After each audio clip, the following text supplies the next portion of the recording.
Hello and welcome. My name is Phil, for those that don't know me.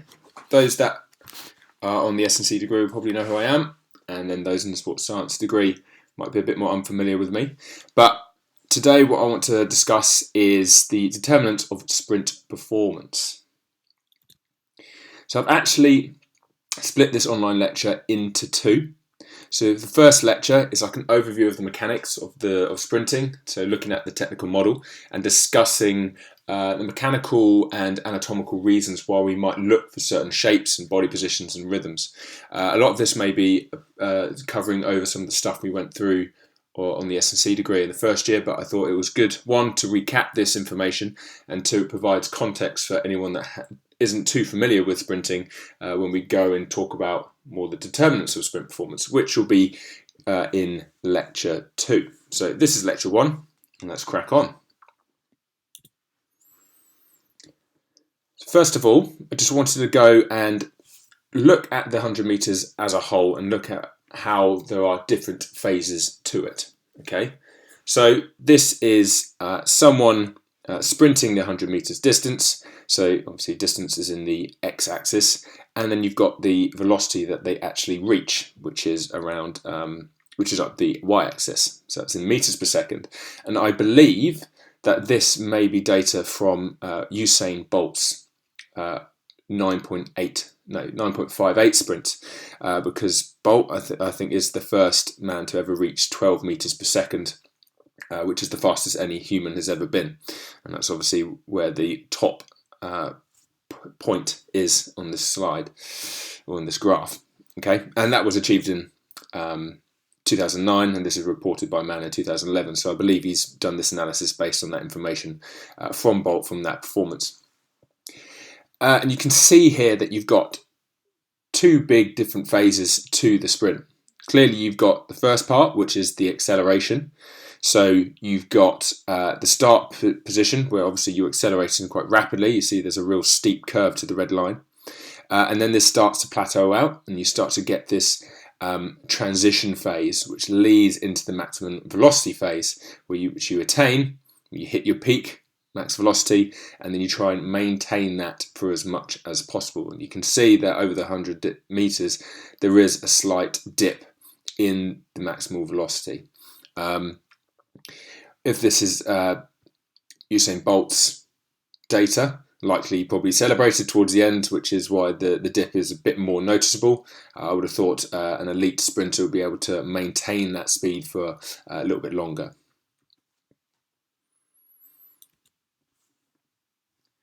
So to truly understand the sprinting technical model, we need to know the kinetics which apply to the system. Okay, so usually if you boil it down to its bare minimum, you just draw a free body model and try and understand, okay, where are these forces acting and how are they being generated and how are they being overcome? So here we have two different types of forces. One that have been developed externally, so they're being applied to the athlete. And you've got others that are being generated by the athlete themselves. So the forces generated by the athletes is in the red, so the red arrows, and the ones applied onto the athlete are in black. So let's go over the red arrows first. Clearly, we've got the ground reaction force. So that's the force that we are, if we're running, applying into the ground. This happens in 3 planes, but the main two in such a sagittal movement like sprinting, or sprinting in a straight line, clearly happens vertically. So that's the larger red arrow pointing up. And then you've got the 2 arrows either side, and that's acting in the horizontal plane.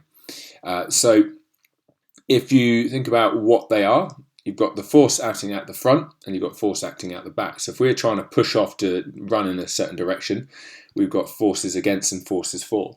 So the forces for, so pushing out back to generate force to sprint in the direction that we want to go in, that is your horizontal force. And then you've got the forces landing in front of you, so that's actually causing you to slow down. That is your braking force. And what you find is during the whole stance, you slow down very slightly at the beginning of stance because you're creating braking forces, and then accelerate out of stance, where you generate that horizontal forces. And then onto the black arrows. We've got the one that's pointing down, acting onto the centre of mass, and that's clearly gravity. So gravity is constantly acting upon us. Every time we're in the air during the sprint stride, gravity is pulling us towards the ground. So if gravity is constantly acting on us, that's obviously a force we need to deal with and overcome in order to generate forces to get back in the air and reposition the limbs for the next step in the sprint. And on top of that, you've got this one pointing sort of outside, pointing against the blue circle there, and that's wind resistance. Sometimes the resistance can be against you, so you're running into the wind. Sometimes it actually provides you with an assistance. It provides a form of overspeed if it's pushing against you behind you. But that's clearly why you're going to get different, or that shows how influential wind is, or environmental considerations are. I believe there are certain records that have been beaten, and then they don't count because the wind assistance in that instance has actually helped them too much. I can't remember the threshold that they have, but clearly wind plays quite a large role in what maximum speed you can actually achieve.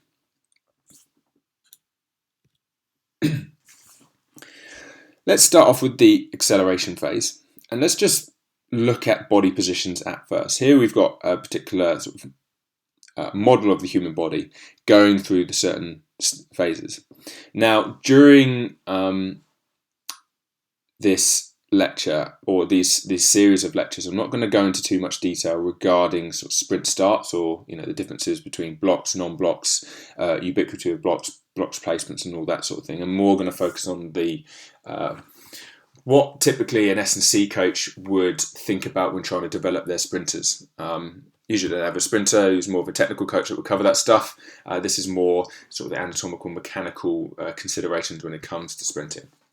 However, we've got someone coming out of the blocks here. You can see they're in that crouched position with their hands on the ground, and you've got where they're, as like an overview, that their centre of mass is around the hip, or maybe sort of lower trunk. Okay, they push off the blocks and they start to rise. And you can see that as they do, the knee comes forward, arms sort of split, just like the limbs, and you get a position where the foot lands in a different position relative to where the centre of mass is overhead. And as you go through these phases, that position changes, the centre of mass rises, the angles of the segments of the body changes, and you can start to think, okay, if the angles of the segment, say the shank, is pointing in a certain direction, how does that reflect the direction of the force we're producing? And then we get taller and taller and taller, and that obviously changes the shapes that the lower limbs can start to achieve. And what I wanted just to highlight with this slide is that clearly with every step that we're making, the body position is completely different. So when you think of top speed running, you think of the movement that the athlete goes through. It's very cyclical. Each step, ideally, unless you start decelerating, looks the same. However, in the acceleration, especially in the first few steps, it isn't. It's very acyclical. So the conditions are constantly changing. Body positions are constantly changing. So how we produce force is going to change.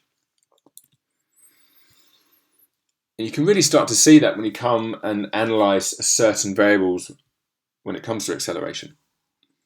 Okay, so here's data from, I believe this is from the 1982 Olympics, and how certain variables changed throughout steps 1 to 4. So if we look at the stance time, so the amount of time you spend on the floor, so that's measured in milliseconds. You can see the first step is around 196. That's actually coming out of blocks, so the amount of time it takes for them to push off the blocks, and then it goes down 179, 164. You can clearly see the amount of time that you spend on the floor each step starts to decrease. And then if we look at the flight time and the stride length, aside from the first step with the flight time, it's different because you're jumping off blocks, but the flight time starts to increase and the stride length starts to increase. So obviously every time that you make contact with the ground, you're generating more forces, because every time you land, you're doing it at a higher speed, so it enables you to generate more forces to rebound that. So essentially, you can really start to see how everything's different, because as we go through each step during acceleration, you spend less time in contact with the ground, okay? And because on top of that, we spend more time in flight and we take increasingly longer steps. Now, how this all interacts changes as we start to really approach top end speed, but that's the kind of changes in variables that happens during the acceleration phase. And just as an overview, I think it's good to get this done now before we move into looking at the technical model of acceleration and top end speed. It's actually to go through some of the terminology that's actually quite important to understand how athletes move, especially as we start to approach the higher speeds. So first of all, we've got stride length. Okay, if we think about our center of mass and we push off one foot and then land on the other during the sprint stride, okay, how far are we going during that time? Okay, so that's your stride length. Your stride frequency is the rate, the amount of times, and the rate of performing one stride cycle over a set distance. Okay, so if it's 20 meters, okay, how many times you've taken a stride each time over the 20 meters. Contact time, the amount of time that the foot is in contact with the ground, and this is really key as we start to discuss how we develop forces during maximal sprinting and acceleration. And then contact length, okay, the length the center of mass travels when the foot is in contact with the ground. Now you can probably understand there's like, what's the difference between that and stride length? Well, stride length is how far you go with each stride, whereas contact length is just how far your center of mass travels when you're in contact with the ground. Now, with stride length, it's probably easier to manipulate, so you can almost tell your athlete to try and gain more distance with each stride, and they can manipulate their body in the air to try and gain more distance, so they can manipulate stride length. But because contact length is only when you're in contact with the ground, it's much more determined, almost very much determined, by your anthropometrics. So if you've got a taller athlete, say Usain Bolt, he's going to have a longer contact length.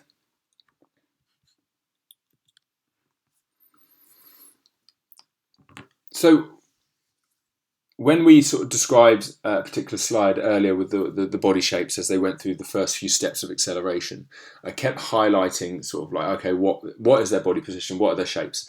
And that's always a good place to start when discussing the technical model of any exercise, but particularly I think with acceleration and sprinting, because ultimately that's giving you clues as to how the athlete produces force, and that ultimately tells you, how well that athlete is going to be sprinting. Okay, so firstly, always just sort of describe what the body is doing.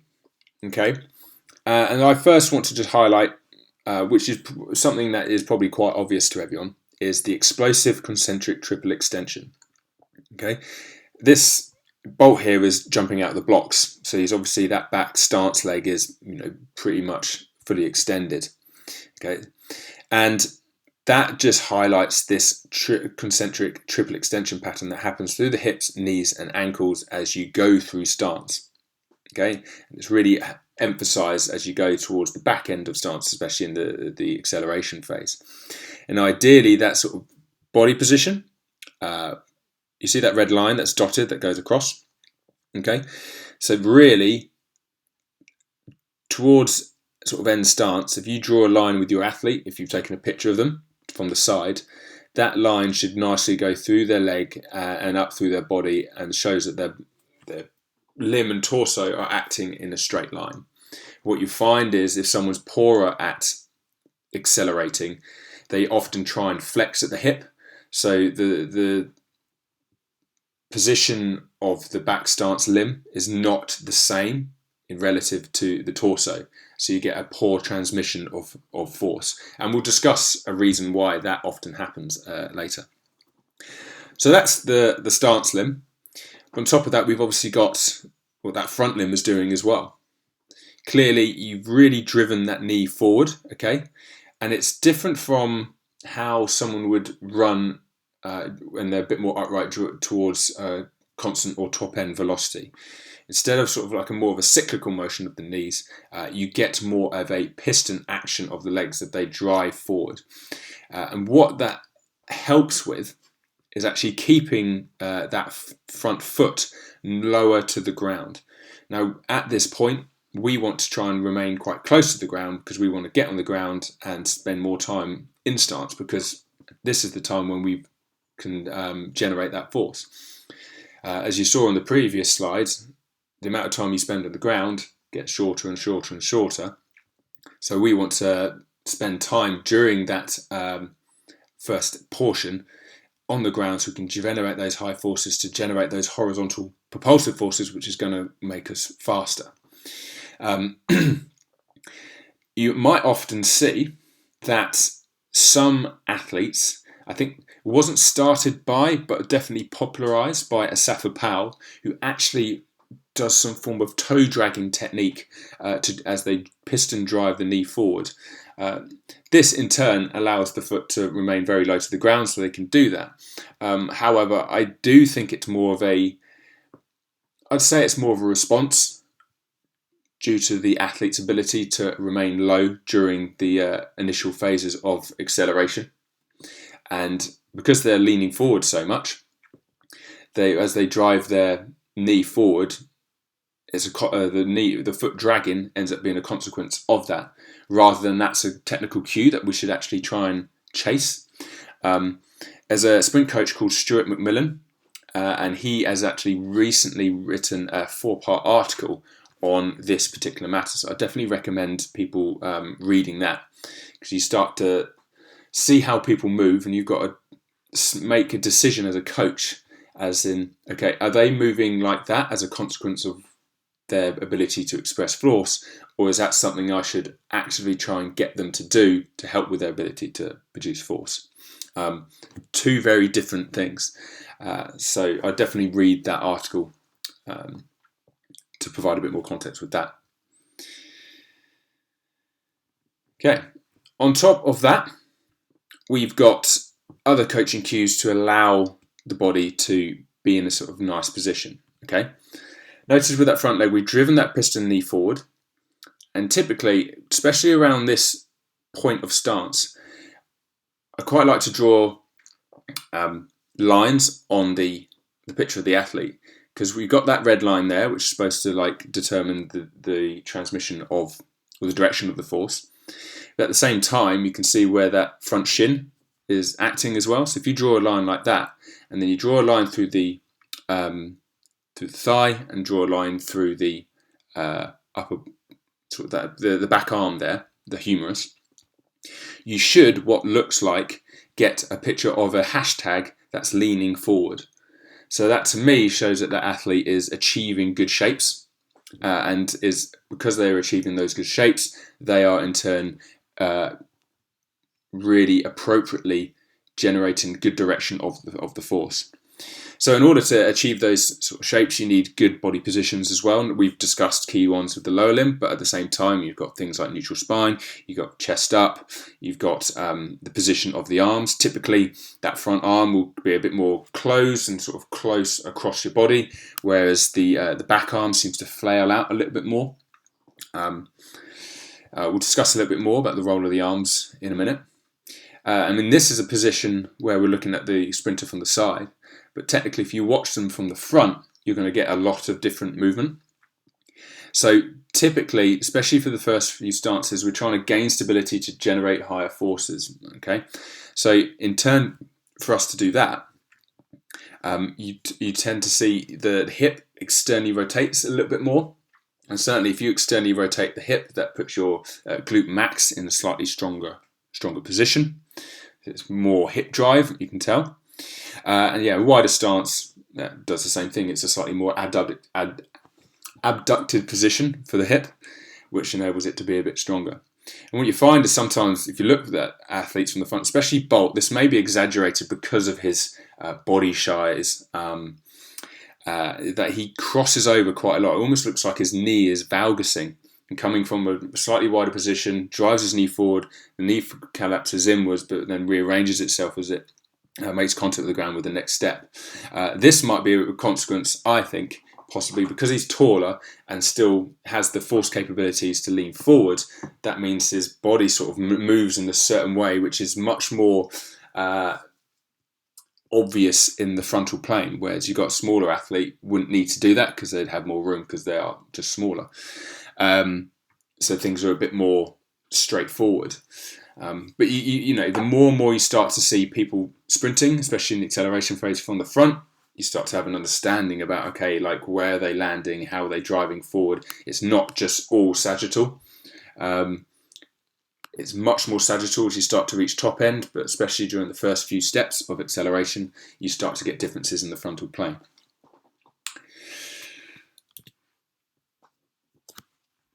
Okay, so that was the technical model of the acceleration phase and that sort of leaning forward position of sprinting. Highlighted key body positions there, but I want to start to add a bit more detail regarding the mechanics of everything. And I talked a lot about this forward lean position, which Bolt demonstrated in the previous slide. And you start to think, okay, we want to be in that position because if we're leaning forward, that surely means we're pushing out back more. So we're developing more horizontal force so we can then accelerate better because we're in a better position to produce the horizontal force to accelerate us. And this is a bit more tricky and it's more down to the physical capabilities of the athlete because you can't actually coach someone deliberately or acutely say to lean forward. Their ability to lean forward is all based on how they're able to express force. Okay, so let's think about this a little bit more deeply. Okay, here I've located the center of mass of the body. So usually if forces are acting on the body as a whole globally, that's going to cause some form of rotation about that center of mass. Okay, so this guy's leaning forward, he's contact the ground, you clearly see his contact is behind his center of mass. So we know that certain forces are constantly acting against the body. So gravity is constantly acting on the body and that causes a downward pull on the athlete. So that causes that rotation, as you can see by the arrow on the slide, causes it rotating downwards. Now, the only way we can actually counteract that and stay leaning forward is if we generate a large horizontal propulsive force very quickly to counteract that. So what I mean by counteract it, it's actually creating another rotational force about the center of mass, like so.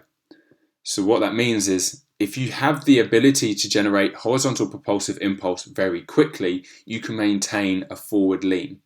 If you don't, if that bottom arrow isn't big enough or certainly cannot generate it quick enough, you only have two options. One, the gravitational pull's too much and you fall flat on your face. The other option is to readjust yourself about your center of mass so that you're leaning forward at an angle that is okay for your horizontal propulsive force that you're capable of producing. So has anyone ever watched, I always use rugby props as the example, get them to do a sprint start and watch how they pretty much stand up straight away. They can't maintain that forward lean, and that's because they can't generate the horizontal propulsive impulses quick enough for them to maintain that forward lean. So their props, they're heavier, so the influence of gravity, so their body weight, is more. So they have to produce more force to overcome that. So and if they can't produce that force quickly, because you have minimal time to do it, like typically, let's say sub-elite athletes, that first step is going to be just under a quarter of a second. That's tiny, and that's the first step where you have more time. If they can't do it in that time, they've got to rearrange themselves into a position where they can, which is typically much more upright. So just have a little think of that when it comes to sort of coaching your athletes. Yes, we want them in a position where they're leaning forward because that helps with generating propulsive impulse in the horizontal direction. That's how they're going to get faster. But at the same time, if they can't do that, there's no point adding a coaching cue to lean forward because they aren't physically capable to do it.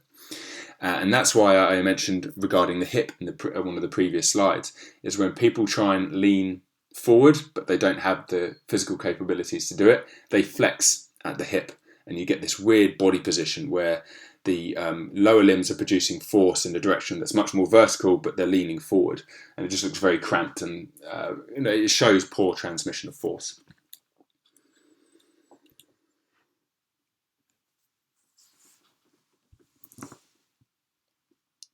A good indicator of how well that particular athlete can produce force and maintain that forward lean is usually with the shin angle.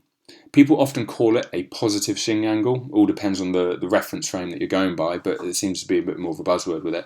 If it's the shin angle is pointing forward, it's seen as a positive shin angle.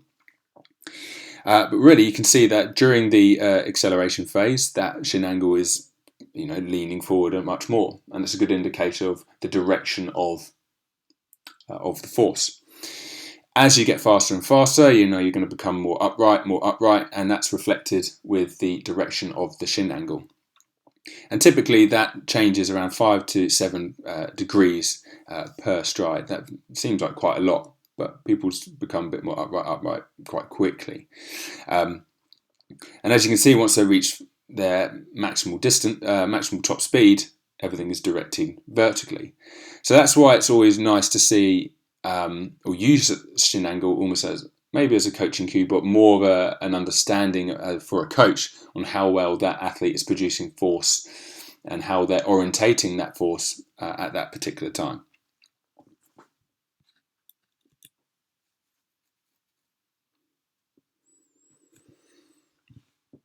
You've probably realised by now that I keep talking about force. It's all about how you express force, and this is one of the reasons why.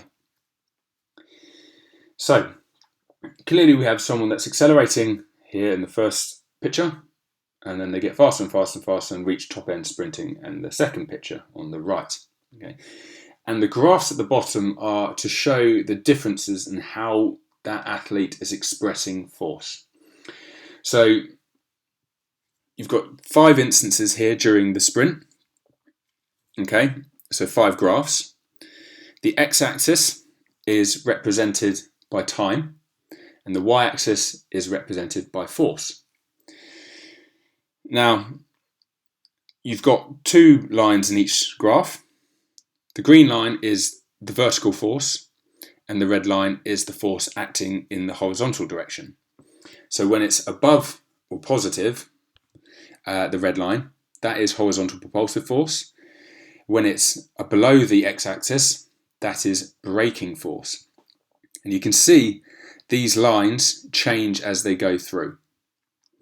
One of the first things I want to highlight is that, do you notice that every time you reach the next graph, the amount of time they do it in gets smaller and smaller? We mentioned earlier about contact time, how it gets less and less and less.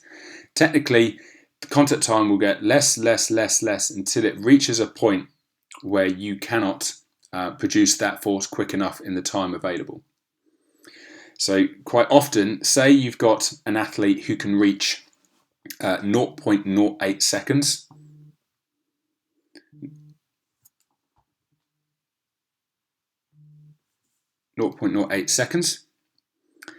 And then you've got another athlete, a sub-elite athlete, who can only reach 0.11. So it seems like only 3 milliseconds difference there. But that is really quite a big difference when it comes to elite sprinting. So for the athlete who can only reach 0.11 seconds, that athlete will stop accelerating earlier than the person that can reach 0.08 seconds. So it's almost like, okay, if we want to reach higher speeds, we want to be accelerating for longer. And the only way we're going to accelerate for longer is if we can produce these forces so quickly we can reach smaller contact times. Also, by doing that, we need to see how well we express this force during the time that we have with each stage. Okay. So if I point to the green line, notice the green line gets taller and taller and taller until it reaches its tallest peak, which seems to be on the right hand side of the graph. Now, what you'll find is, yes, the peak is getting greater, but the area underneath that green line is exactly the same in each graph. That is because you only require a certain amount of vertical impulse to overcome gravity, to get into the air, to reposition your limbs for the next step. If you try to do any more, you would sort of jump up and down sort of like a gazelle, and you would waste time in the air. You only want to get into the air for as much time as possible so you can reposition the limbs effectively to get into stancing and to produce force. So really, that green impulse is only there to overcome gravity. Now we want to be able to do this quickly so we can then have more time during our stance time to produce horizontal propulsive force. If we can't do it quickly, we run out of time to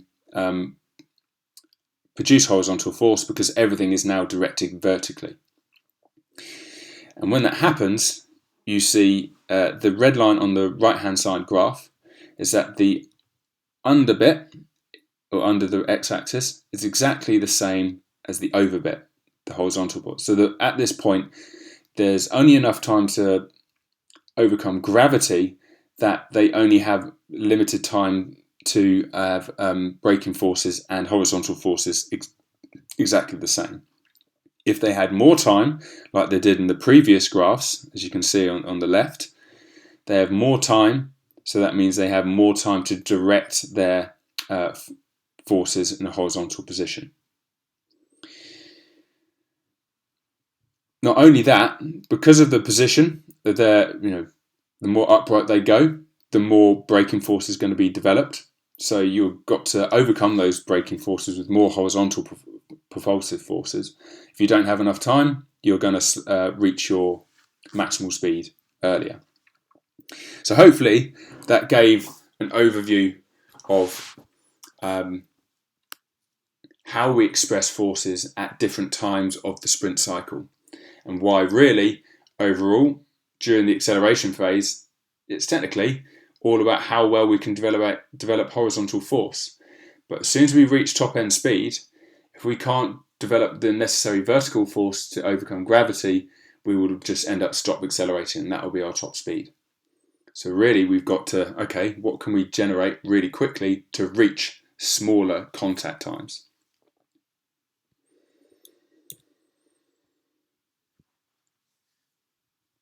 And that overview is pretty much the key findings from this particular paper.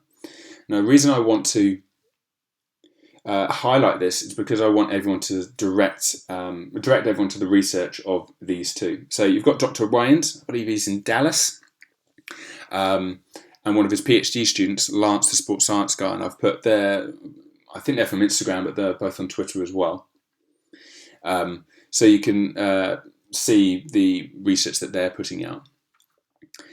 But Dr. Wayans' work was really what's developed this technical model and really shown our understanding of how we achieve higher sprint speeds. And he talks a lot about how you can be very strong, but at the end of the day, if you can't develop that force quick enough, you're not going to be able to reach higher speeds because you just can't do it in the necessary contact times to get to those higher speeds. You don't reach peak leg extension during stance. It's too little time on the ground. But what separates good and bad sprinters is that the faster sprinters are able to generate these impulses in shorter times, which allows them to reach higher speeds. Okay? So the key thing here is, okay, cool. If you want to get faster, produce that force in smaller contact times. Aim for smaller contact times.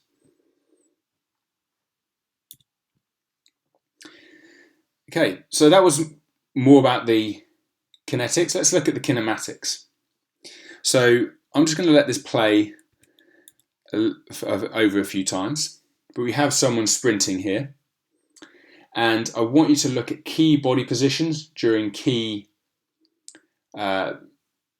times of the sprint cycle. So you know when he's in the air, when he's about to make contact with the ground, when he's in contact with the ground, where he's about to start his swing phase. You know, what does the body look like? Okay, and once you understand or highlight where the body looks like, you can start to start to question, okay, mechanically, why is that a better position? Why would that be a better position? Why is that happening? We can really see it in, I want people to start discussing it in more anatomical, mechanical terms. So I'll play through it just a few more times.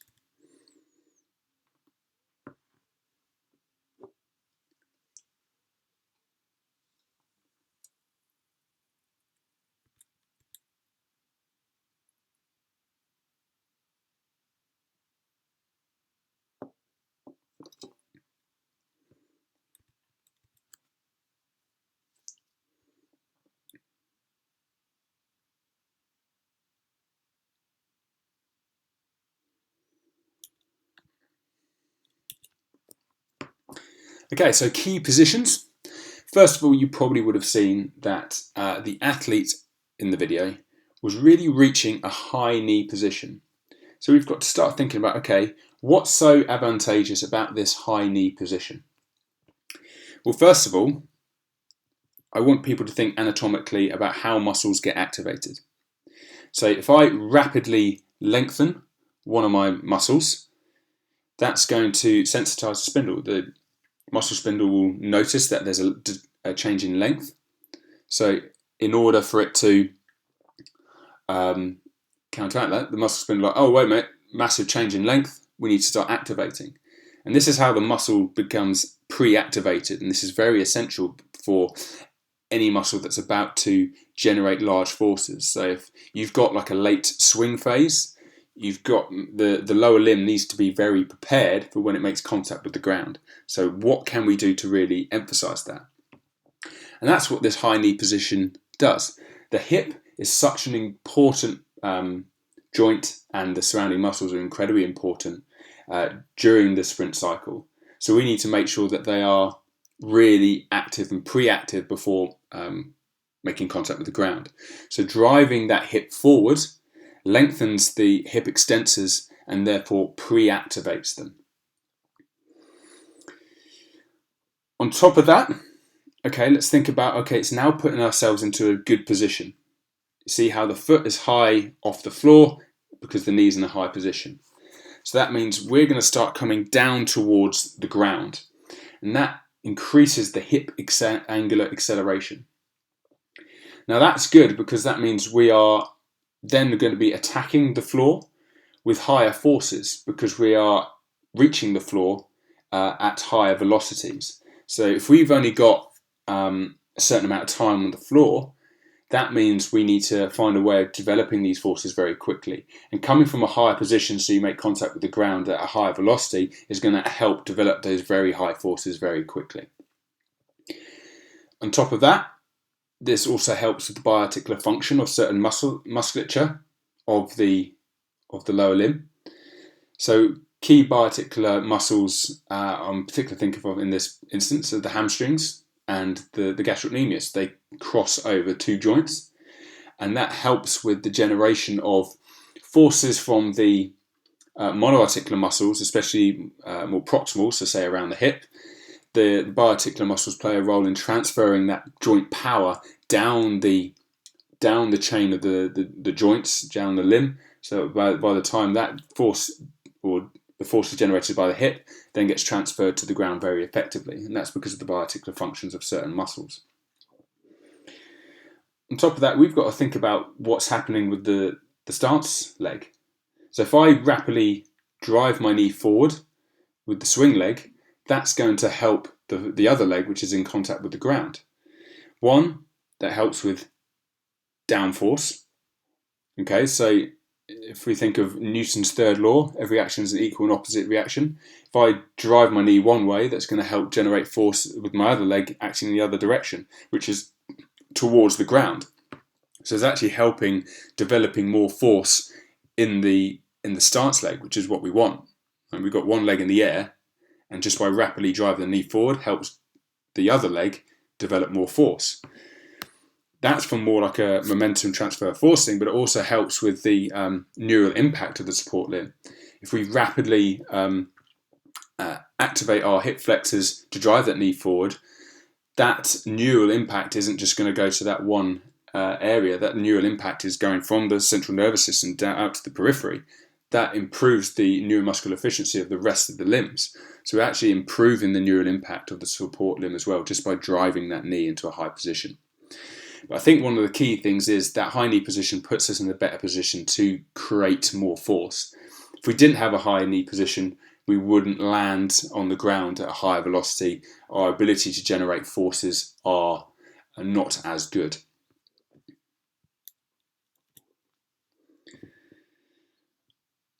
In a similar way, we've also got cocking the foot into more of a neutral position.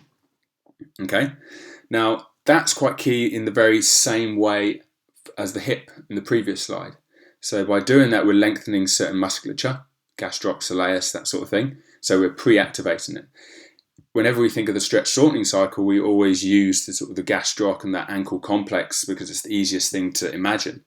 Well, that's what we're trying to sensitize. We want it nice and active, so that means it's ready to produce those large forces very quickly by the time it makes contact with the ground. On top of that, similar to earlier, gastroc's a biarticular muscle, it improves its biarticular function. What I also think is quite important is putting the foot into neutral means that when you do make contact with the ground, it's easier to make contact with the part of the foot that you want to make contact with the ground with, and that is around mid to forefoot.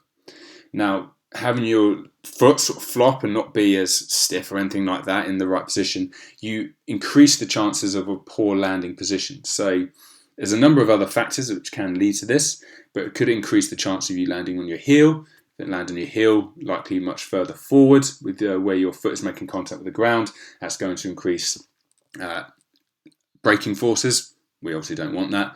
Or if that foot is really pointing downwards and you make contact with the ground, you start to get a very toey stance. And we don't want to be too toey. We want to be more mid to forefoot. It's much stronger there. Too toey, we move away too much from that. So that's why we cock the foot into neutral.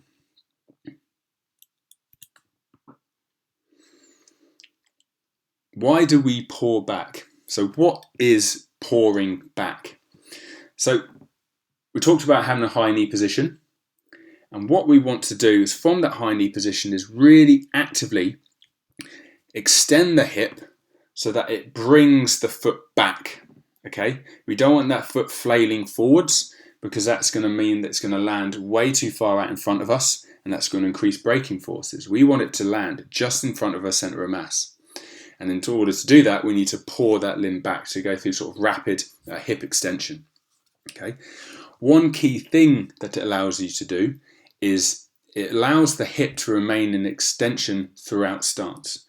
So when you make contact with the ground, the hip is extending, and it's the knee and the ankle which actually flexes. It's almost like they act like a spring, and that allows the hip to then extend to really drive yourself forward. Okay. If we needed our hip to flex as well, that means we're going to waste time flexing and then trying to extending. We haven't got time for that. We want that hip to remain in extension the whole time. Okay, so that's why it's really key. And you might have seen a number of sprint drills, and we'll have a little look at sprint drills a bit later on the second part of this lecture series. Why this is important, why we're trying to activate this. One, we want to improve the function of the hip by doing this. And two, we want to try and reduce the amount of braking forces that are acting at the time.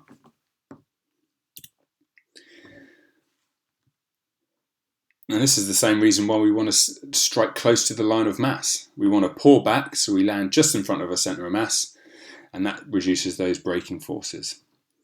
It also allows quicker effective involvement of the knee extensors. Okay, so we're not I mean, I talked about how the knee and the ankle flex to act as a spring, so the hip can remain in extension. Well, that's their role, but at the same time, we don't want them to do that too much, and they would if they landed way out in front. So we want to land just almost like just underneath or just out in front, so it can flex slightly to deal with the weight acceptance phase, shall we say, and then once you get into mid stance, we're going to start acting with trying to push off out back. So it improves their involvement in that sense. So then the knee extensors start helping with the hip as it extends as well. So it improves the push off phase. However, this push off phase doesn't actually last too long because we don't want to be pushing out back way too much. So this is very different from the acceleration phase. The acceleration phase, you're leaning forward, aren't you? So you can push out back a little bit more. But we don't want this in the max velocity phase. Everything's directed upright. So why would we push off too far back? Because that means we then have to lean forward. We don't have time for that. Everything's now upright. So you end up seeing that our base of or support or contact length is actually quite small. We make contact with the ground just in front of our center of mass, and then we finish our push-off phase just behind our center of mass. It's nowhere near as big as people may think, and that is because we are not very mechanically effective pushing way out back, and that's because everything's directed vertically. If we push way out back, that means we are pushing horizontally. We've run out of time for that. On top of that, it also means that we are way behind when it comes to the next step. So if we think about, okay, we talked about how important this knee position is, that drive the knee forward and trying to achieve that high knee position. If you push way too far out back, that means you're going to waste time during early swing phase, flailing the leg out back, so you don't have enough time to then drive your knee forward into the right position for you to then, pour back. You end up not pouring back, and then by the time that the limbs start to extend it forward during late swing phase, you've made contact with the ground. And that's really poor application of force, so I would say.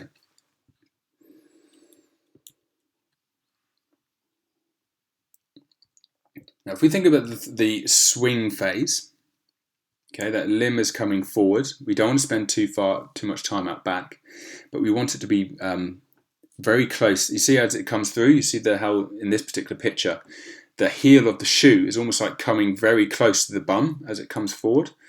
Now that's the position we want. And in order to achieve that, we need certain musculature to relax, namely the quads and the hams.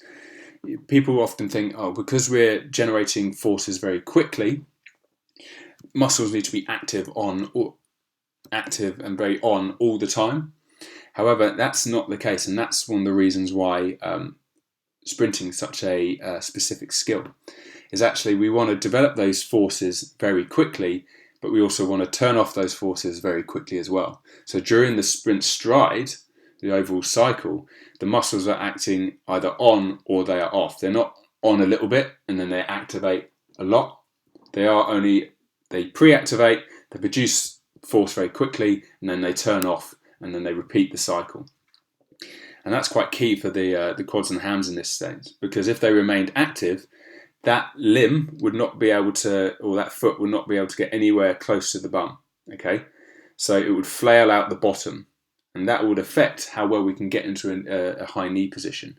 We want it to come through, and not only that, it's quicker this way. For the knee to come through really quickly, the muscles have to relax to allow it to go. So essentially, during early swing, your hip flexors produce an impulse of force which drives the knee forward, but then everything else quietens down, aside from the tib ant, because it's putting your foot into neutral. And that's how we get the speed of the swing phase, is by muscles actually relaxing, and only one muscle activating very quickly and then shutting off to allow that knee to drive forward.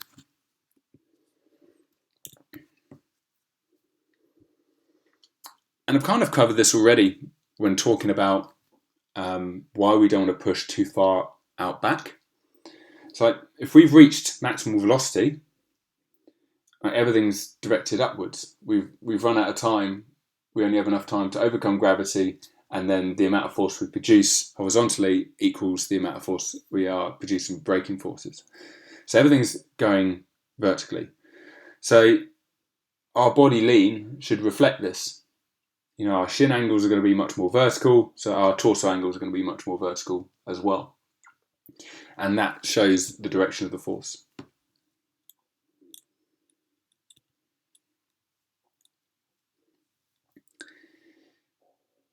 Okay, so just to finish off, let's just try and understand arm drive during maximal sprinting a little bit more. Okay, so I talked about arm position in the acceleration phase. You've got one that's a little bit more close out front, and you've got the other one that flails back, a bit more out to the side, and that kind of continues when you reach max velocity as well.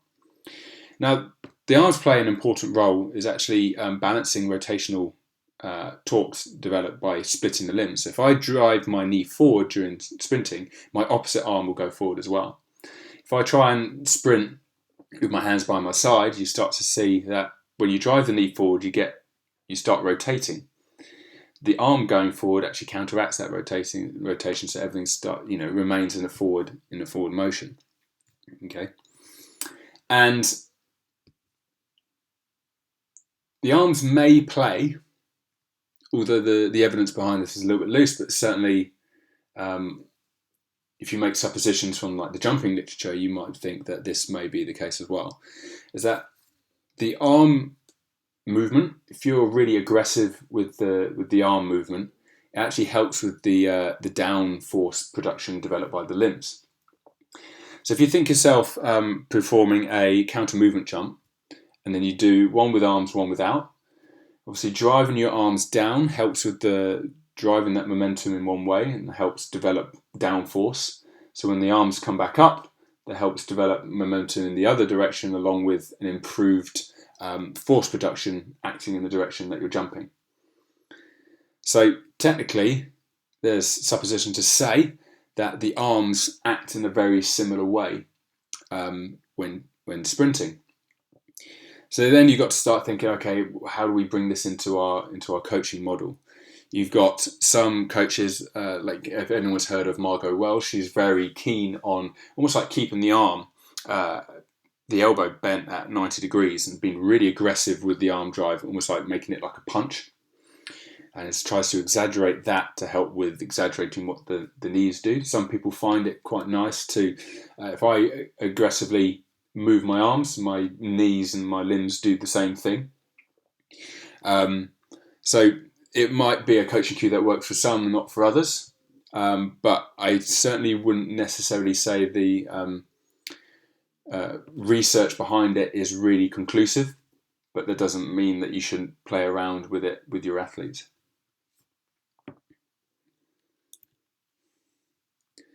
Okay, so just to finalise, we've gone through the technical model of both the accelerational phase and how that's every step is a little bit different, and then we've gone through the technical model of the maximal velocity phase, and we've highlighted key things and discussed mechanically and anatomically why they might be important. And a lot of the mechanical cues that we've discussed, like the high knee position, obviously there's quite a lot of carryover with the driving the knee forward in a piston way when it comes to the acceleration phase. So there's quite a lot of similarities there, but it's always quite good to discuss the differences between the two, because then it really shows your understanding between the mechanics behind each skill. So just to finalise, I thought I'd highlight these 4 points. So our sprint performance is determined by our ability to express force. Okay. During acceleration, horizontal force is the key for maintaining a forward lean and accelerating quickly. We've got more time on the ground, so that means we can generate more force in a horizontal direction. Once we reach top end speed, our ability to produce force vertically is obviously very important, because the amount of time we spend on the ground is so small. We need to make sure that we overcome gravity first, and whatever's left, we try and direct in the horizontal direction. And really, what we want to try and achieve is, if we can reach higher speeds, is because we can generate the necessary forces,